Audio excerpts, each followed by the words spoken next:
بسم اللہ الرحمن الرحیم۔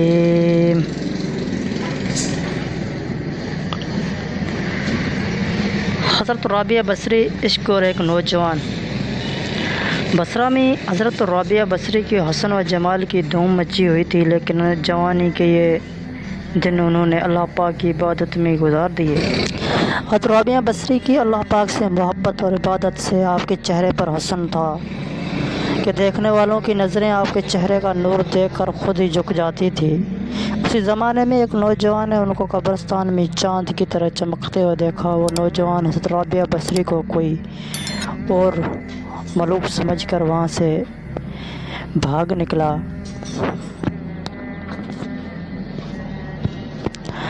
لیکن اگلے دن جب اس کو وہ چہرہ بصرہ کے بازار میں نظر آیا تو اپنی عقل کھو بیٹھا اور رات دن اسی چہرے کے تصور میں رہنے لگا۔ آخر وہ نوجوان جب دل سے مجبور ہو گیا تو لوگوں سے حضرت رابعہ بصری کا پتہ پوچھتے ہوئے ان کے گھر جا پہنچا۔ حضرت رابعہ بصری فرماتی تھی کہ اپنے دل کے دروازے ہمیشہ کھول کے رکھو، کیا پتہ کسی وقت محبوب کے دروازے پر دستک دے دے۔ نوجوان نے اپنے دل پر بڑے مشکل سے قابو پایا اور اندر دیکھا کہ چراغ روشن ہے۔ یہ سوچتے ہوئے وہ بنا کسی ہچکچاہٹ کے گھر کے اندر داخل ہوا کہ حال دل سنانے میں کیا حرج ہے، زیادہ سے زیادہ انکار ہی تو ہوگا اور واپسی کا دروازہ تو کھلا ہی ہوا ہے۔ وہ یہ سوچتے ہوئے اندر داخل ہو گیا۔ گھر کے اندر کوئی نہ تھا اور رونے کی آواز آ رہی تھی جیسے کوئی زور قطع رو رہا ہو۔ نوجوان سیڑھیاں چڑھتے چڑھتے چھت پر چلا گیا۔ حضرت رابعہ بصری عشاء کی نماز ادا کرنے کے بعد ثنا خوانی میں مصروف تھی۔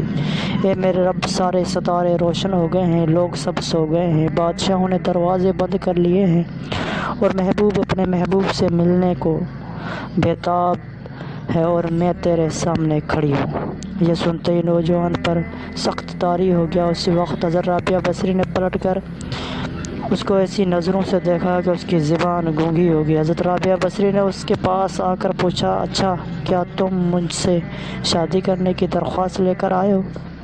اس نوجوان نے ہاتھ کا اشارہ کرتے ہوئے کہا کہ وہ بول نہیں سکتا۔ اس کے بعد حضرت رابعہ بصری نے فرمایا کہ جس طرح تیری زبان خاموش ہو گئی ہے، اگر تم چاہتے ہو کہ تمہارا دل خاموش نہ ہو تو جس راستے سے آئے ہو اسی راستے سے واپس چلے جاؤ۔ نوجوان صرف اپنی آنکھوں سے اشارہ کر کے ہی یہ کہہ سکتا تھا کہ خدا کی نیک بندی میں تیرے مرتبے سے واقف نہیں تھا، مجھے میری زبان واپس لوٹا دے، مجھ سے بہت بڑی غلطی ہو گئی ہے، مجھے معاف فرما دے اور مجھ سے لا علمی میں یہ سب کچھ ہوا اور غلطی ہمیشہ قابل معافی ہوتی ہے۔ اس کی آنکھوں سے آنسو نکلتے ہوئے دیکھ کر حضرت رابعہ بصری نے فرمایا، نوجوان، اگر تم نے میرے ساتھ کوئی زیادتی کی ہوتی تو میں تجھے معاف کر دیتی۔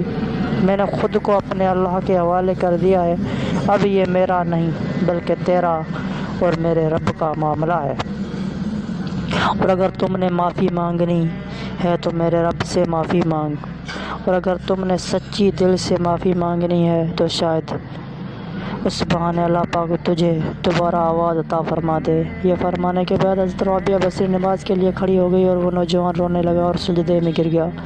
سجدے کی حالت میں ہی وہ بے ہوش ہو گیا اور جب ہوش آیا تو زبان واپس بولنے لگی یہ تھی اور یہ توبہ توبہ کر رہے تھے۔